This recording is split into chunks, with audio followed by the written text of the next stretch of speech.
Fire. It can strike any hour of the day or night.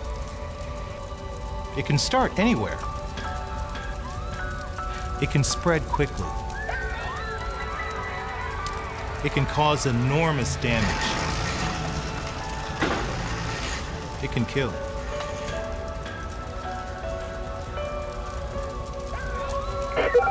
When fire strikes any home or business, there is a potential for disaster. But when it strikes a residential care facility such as yours, that potential increases dramatically. People with special needs are especially vulnerable in a fire, and heartbreaking tragedies have occurred in the past when fire struck a residential care facility.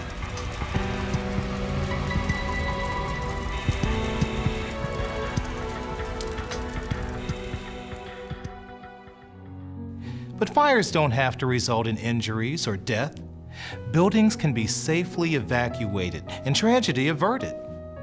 Knowing what to do in the event of a fire and how to prevent fires in the first place can make the difference between tragedy and escape should a fire strike your facility. Hello, I'm Mark Sanders. And I'm Laura McGarry. This video has been developed to help you know what to do in the event of a fire. In the next few minutes, you'll learn where a fire is most likely to occur in your facility and what is likely to cause it. You'll learn how to reduce the chances of a fire occurring. And you'll learn about a 4-step plan called RACE, which will help you know what to do should a fire strike your facility.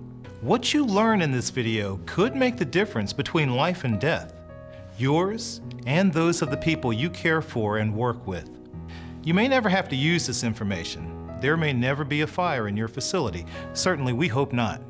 But it's absolutely essential for you to know how to prevent a fire and what to do should a fire occur. Whether you're in a large residential care facility or a small home, the first thing you can do when it comes to fire safety is know how to prevent a fire. And that starts with knowing what to look for and where to look. Although a fire can occur virtually anywhere, there are some particular areas and activities that demand attention. Here's a 5-part checklist that can help you make sure they're all covered. Number 1, heating. Any place there's a source of heat, there's a chance for a fire. So let's start with the obvious, your furnace and hot water tank. They should be inspected regularly to make sure they're in good working condition. Furnace filters and ductwork should be checked according to manufacturer recommendations. Pay special attention to the vent pipes from these devices. They can get very hot, so never use these pipes to dry wet clothing, and be sure to keep paper and other flammable materials away from them. Among the gases these vent pipes remove from the furnace and water heater is carbon monoxide. It's colorless, tasteless, odorless, and deadly. If inhaled, it can cause serious harm, even death. Make sure nothing creates a break or gap in the vent pipes. Symptoms of carbon monoxide poisoning include headaches, dizziness, nausea, or vomiting. Should anyone in your facility have these symptoms, contact your management immediately. You may also need to seek the aid of your fire department or utility company. And when you're checking the vent pipes, also check around the furnace and water heater. They can generate enough heat to ignite most ordinary combustibles. So make sure there's at least 2 feet of clearance on all sides of these devices. While we're on the subject of heating, here are some other places to check for danger. Portable heaters like these are popular in winter. They can warm up cold spots, but they can be very dangerous. It's best to avoid their use altogether, but if they are used, it should be only with the approval of your local fire department. Be certain that you carefully follow the manufacturer's instructions and warnings. And be sure to keep the heaters far away from flammable or combustible materials. Keep baseboard areas clear. And if your facility is equipped with baseboard heaters, remember, they get very hot, especially if left on high for a long time. Make sure things like furniture, drapes, and clothing are kept far away from them.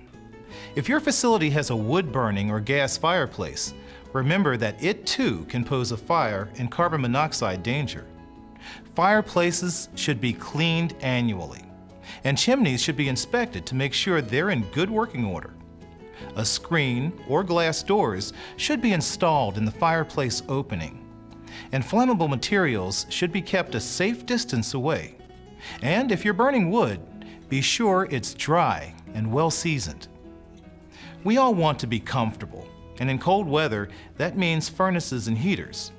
But it also means being especially careful, because that's when the chance of fire is greatest. So let's review the heating portion of our checklist. Furnaces and hot water heaters. Check them for safety.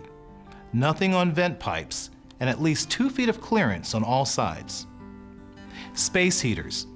Use them only with the approval of your local fire department. Follow all manufacturer's instructions and warnings, and don't leave them unattended. Keep baseboard areas clear, and watch baseboard heaters and fireplaces. Keep flammable materials a safe distance away. Make sure chimneys are clean and clear, and burn only dry, seasoned wood. Now let's look at the second area of our checklist, cooking. Think of the kitchen in your facility as a danger zone.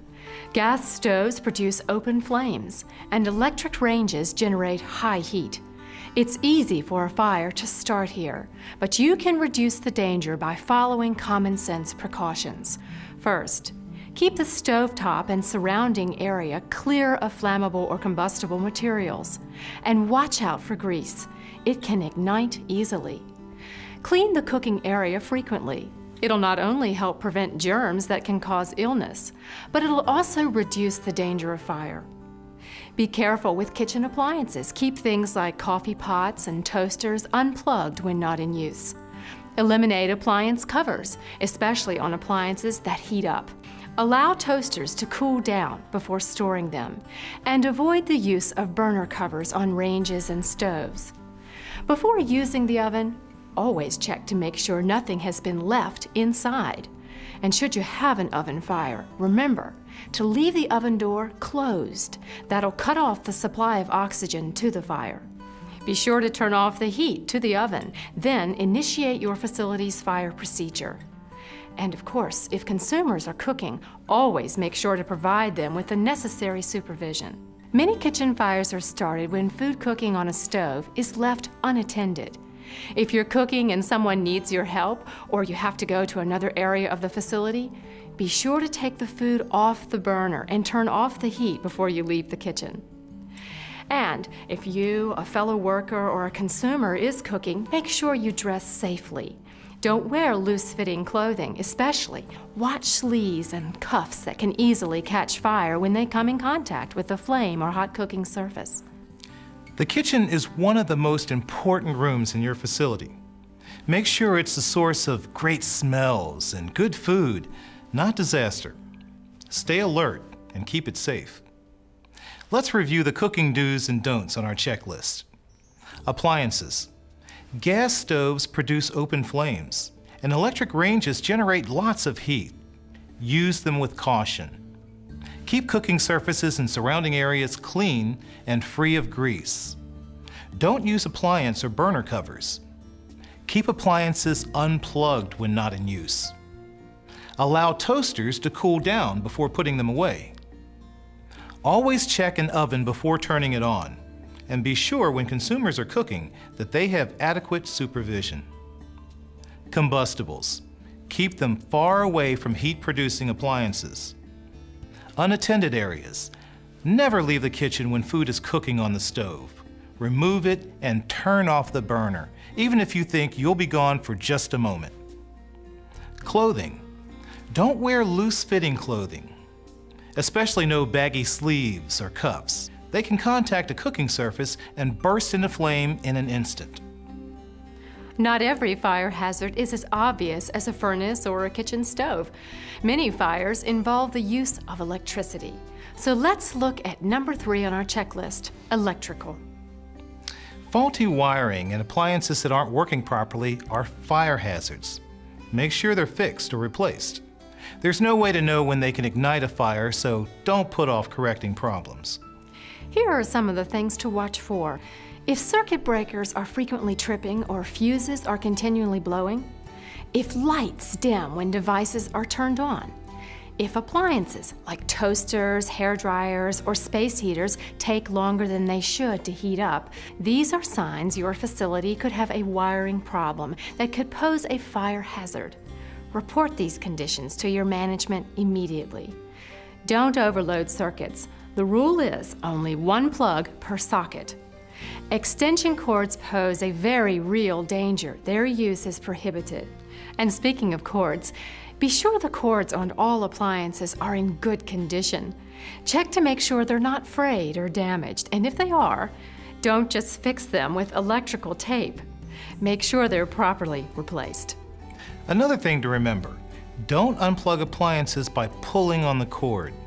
Make sure you grip the insulated part of the plug instead. This will protect you from electrical shock and also avoid damaging the connection between the cord and the plug. Electricity. We couldn't get along without it. But make sure it's used safely. Let's review the electrical portion of our fire safety checklist. Wiring. It's a source of many electrical fires. Circuit breakers that keep tripping, fuses that keep blowing, lights that dim when appliances turn on, and heating devices that take longer than they should to heat up. These are signs of a wiring problem. Report it to your management. And to avoid overloading circuits, use only one plug per socket. Extension cords can be a hazard. Don't use them. Appliances. Be sure they're working properly.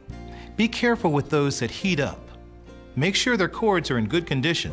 And when unplugging them, don't pull the cord. Grasp the insulated part of the plug. So far, we've covered 3 possible sources of fire in your facility: heating, cooking, and electrical.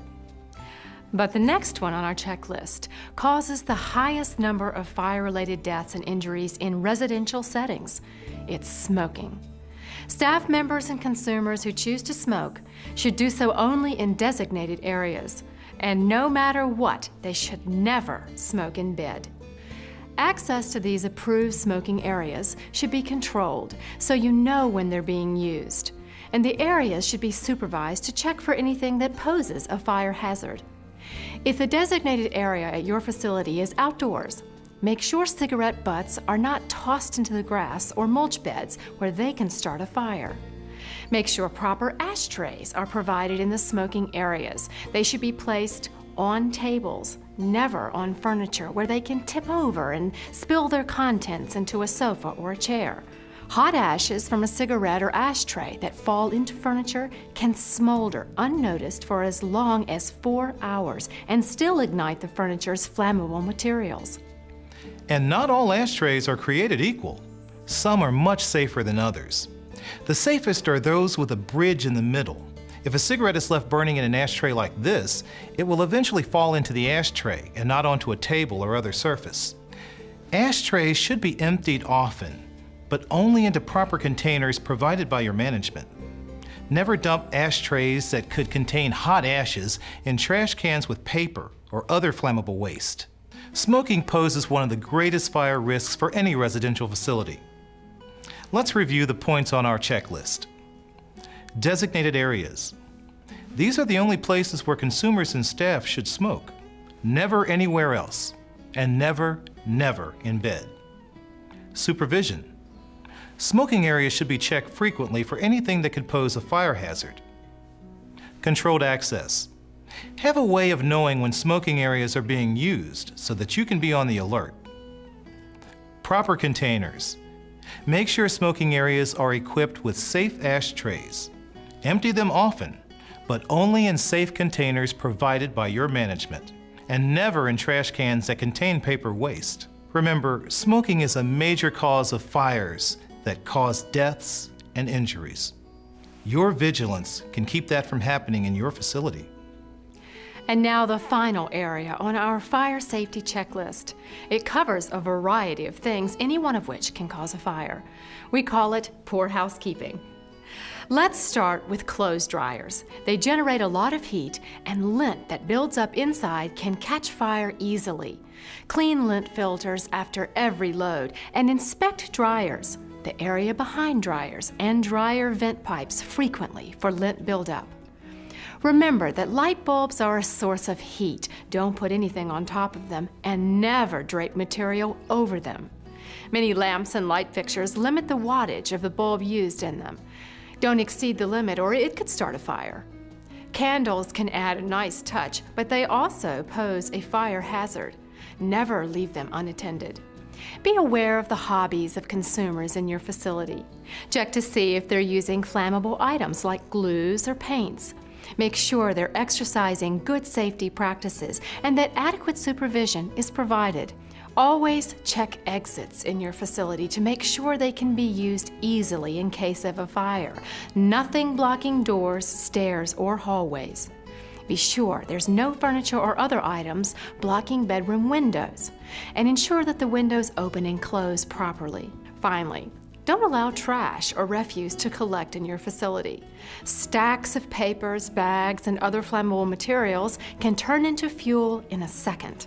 Keep your facility clear of flammable items. The last point on our checklist covers a lot, so let's review all the things we've listed under poor housekeeping. Clothes dryers. Clean the lint filter after every load and inspect dryers, the area behind them, and dryer vent pipes for accumulated lint on a regular basis. Light bulbs. Don't put anything on top of them, and don't exceed the wattage listed on lamps and light fixtures. Candles. Use them with care and never leave them unattended. Hobbies of consumers. Know what they are and if they involve anything that poses a fire hazard. Blocked exits. No boxes or anything else that could keep people from getting out of your facility in a hurry. No furniture blocking bedroom windows. And be sure windows open and close properly.